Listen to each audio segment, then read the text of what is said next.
What's for dinner, Dad? I'm gonna make some caldo.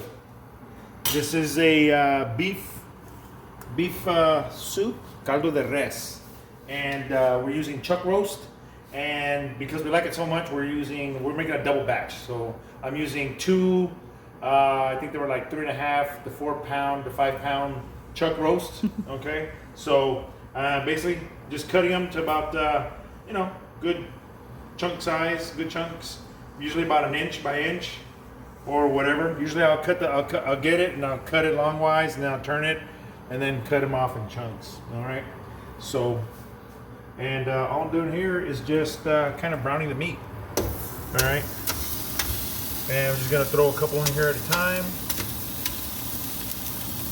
Don't crowd the pan too much and just let it brown. All right. You don't have to really use any oil or anything like that. Its own juices. It's got its own fat. It is kind of lean, so if you wanted to, you could, drizzle a little bit of oil, but not really. All right. So once that gets going, I'm gonna throw a little salt and pepper, and I'll probably brown it by batches. So I'll do a first batch, and then I'll put those aside, and then do another batch. All right, and just let them go. Very simple. Okay, this is a very simple soup. The shaker's got it's equal parts salt, pepper, garlic, granulated garlic, and then I'll probably we're gonna throw in some celery, some carrots, and some onions. And those are rough chopped. They're not finely or diced or sliced or anything like that. Just kind of good sized chunks. It's gonna fall apart in the soup anyways. Be nice and tender. And there you go. All right. So we're just gonna brown this out. All right. Get some of the crunchies on the bottom. And you can like all of us, throw them all in a pan, like in a baking pan, and just roast them in the oven. I guess I could have done that with so much meat. All right, but that's another way of doing it. If you've got soup bones, you can usually get soup bones like really cheap. They have them in the meat section. Sometimes you can ask the butcher. And the soup bones or beef bones, you can get them, salt, pepper them, throw them in the oven, roast them, a few minutes, 5 to 8 minutes on each side. Flip them, let them roast again. Get some good charring and caramelization on the bones. Scrape that off. Use a little bit of water and scrape off all of that flavor off the pan. Throw it in here. That's a great base. If you've got anything like that, that's always going to give it really good beef flavor. And that's basically why we're roasting these up a little bit. Just kind of browning them. And that's all that is. They're gonna boil down. So we're just gonna give them a little color, kind of build that font on the bottom. And each batch that we put in, we'll throw a little bit of salt, pepper, garlic. All right, and then later on, after we add the water for it to start boiling, we'll probably add a little bit of beef base. All right, there you go. See, some of these got a little bit of fat on there, so there's some of the fat render off in there. You can see all that building up down at the bottom. Okay, all that flavor right there. All right. Okay, so we're just gonna do these for a little bit, and we'll be back in a second to do the rest of it. Okay, so here we are in the last batch. And you can see all of that, down at the bottom of the pot. All right. And every batch that I put in, I just sprinkle a little bit of salt, pepper, garlic in there. Okay. And we're just building those flavors. Okay. So while this is going, all right, we're gonna get ready the potatoes. Get ready the potatoes. Yeah. Get the potatoes ready. Get ready. Yeah. Get the torpedoes ready. Anyway. Alright, so we're going to let that sear some more. Our potatoes. I don't know, usually 2 a person. You know, we got 4 people for dinner. I've already scrubbed and cleaned these. Okay, so all I'm doing here is just kind of taking out some of the nasty spots, which is, you know, But every something potato is like beautiful. that right there. You know what I mean? It's like, that's awful. But every potato is beautiful. That's, oh, of course they are. You know, they got big nasty eyes looking at you or whatever. Ew. Just cut that piece off. There you go, just like that. Boom, boom. Big, nice, rough cut. That way, when you can break them apart in your bowl. There you go. There you go. Look at that. Let me just do that. Okay. Como dicen? They say rustic. Rustic. Yeah, because they're not cutting little chunks or little tiny pieces or anything like that. So let's cut that piece out. Oh, see, that's the blackness. I don't like that stuff. All right, so 1, 2. What do you think? That big one? Yeah, like that, huh? Pick them nice size. Yeah. This one right here, not too bad. Cut that one. Cut it thick there. And let's cut down the middle. Oop, done. Doesn't got to be perfect. All right. It's a caldo. All right, there you go. Look at that. I cut the bigger. Cut this one instead. They're roughly the same size, so they're gonna cook about the same. Some of them are gonna fall apart. Some of them are not. No, not a big deal. Okay, and that's that. Those are cut. Let's look at the meat again. So that should be, very nice and roasted pretty good. All right, so what I'm gonna do now, I'm gonna throw in the water, okay? So the water is just kind of like, you know, this is like 5 cups. You're gonna throw that in there, stir it around a little bit, kind of scrape off some of the stuff on the bottom. All right, so scraping that up a little bit. Yeah. All right. You can hear it on the bottom, just kind of, you know, trying to get it all out. And that's all flavored. Okay.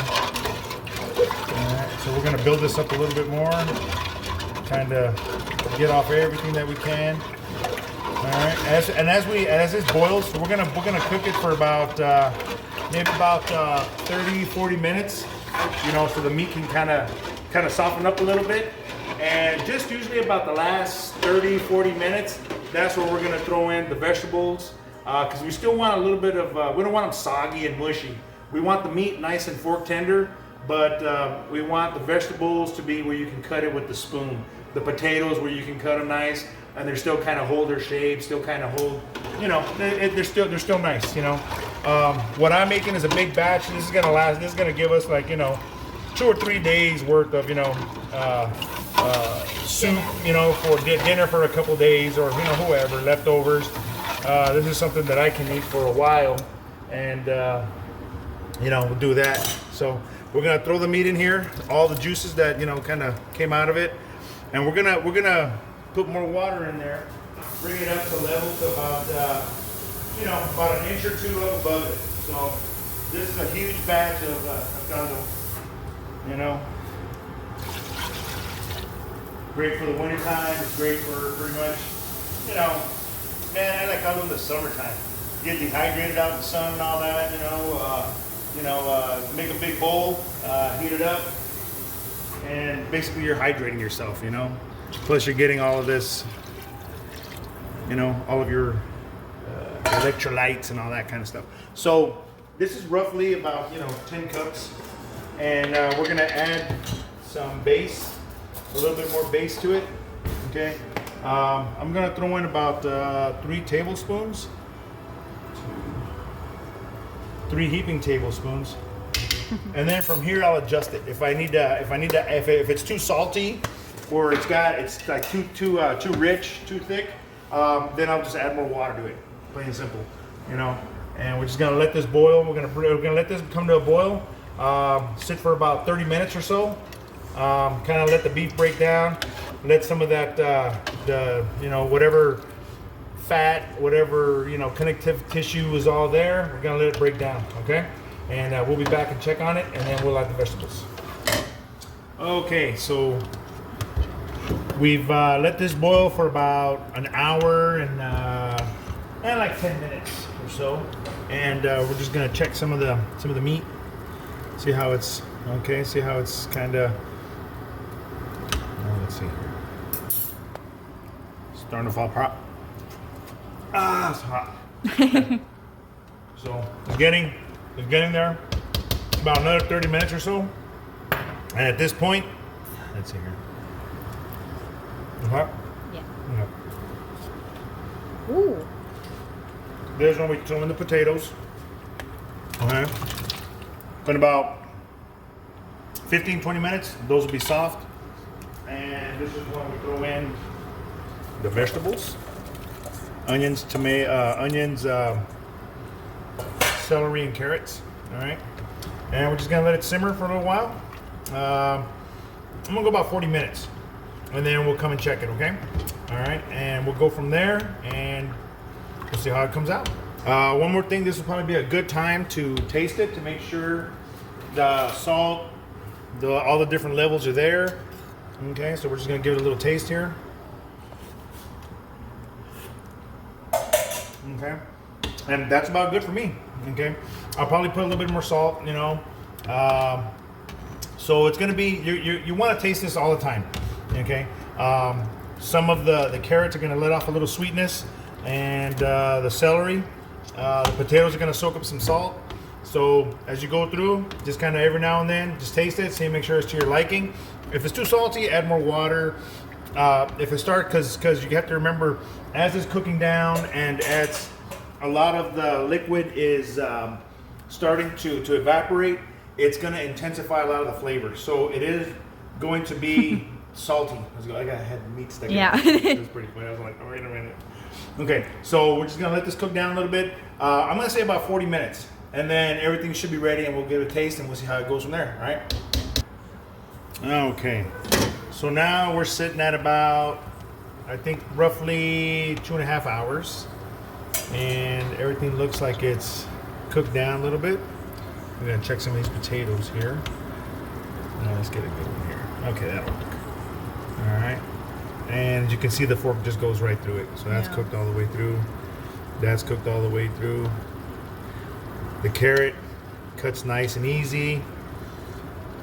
The meat, fork tender. Yeah, I think this is ready. She's ready. We're calling it done. So, and this is Caldo de Res. All right. Some people like putting, you can put whatever you want in it. Some people like putting corn in there. I put cheese. Cheese. I like cheese on it. Stewed tomatoes. All kinds of different other things, a little bit of squeeze of lemon juice, some hot sauce, you can even actually put toppings in there, like if you want to use cabbage or something like that. Cheese. Some cilantro, it's all up to you. I like a little squeeze of lemon in mine. All right. And then I also like to have some people. I like using a little bit of powdered chili. This is the little Valentina, and it's the same thing as using the liquid, but you're not getting all that vinegar kick and all that stuff, because then it'll be a little bit more sour when you have the vinegar and that. So let's go ahead and try this out. Oh yeah, that's right on. I did add a little bit more salt in it, okay, and it was just right on. So the meat, oh yeah, that's right on. So this is our take on Caldo de Res, a beef soup. It's not quite a stew because there's no flour, nothing that to thicken it up. So it's basically a soup. It's a caldo, beef. You can do it with chicken, you can do pork, whatever, but then it's probably called something else. So, that's all, very simple. This is something that's going to probably last us like 2 or 3 days. So you know, it's very cost effective. You know, for especially like if you're doing some meal planning. You know, this is very healthy. This is, you know, this is going to hit all the spots. So it's like, you know, it's good stuff. So, you know, I'd like to say thank you for all those new subscribers. Remember, continue, like, share, ring that dinner bell button every time, you know, you'll get notified every time we put up a video. So, you know, we want to say thank you from us. You know, without you guys, you know, we wouldn't grow any. So, you know, continue to spread the word. You know, we're having fun. Yeah. You know, we're just cooking at home. So thanks a lot, guys. You know, have a good night. Happy night. Happy Sunday.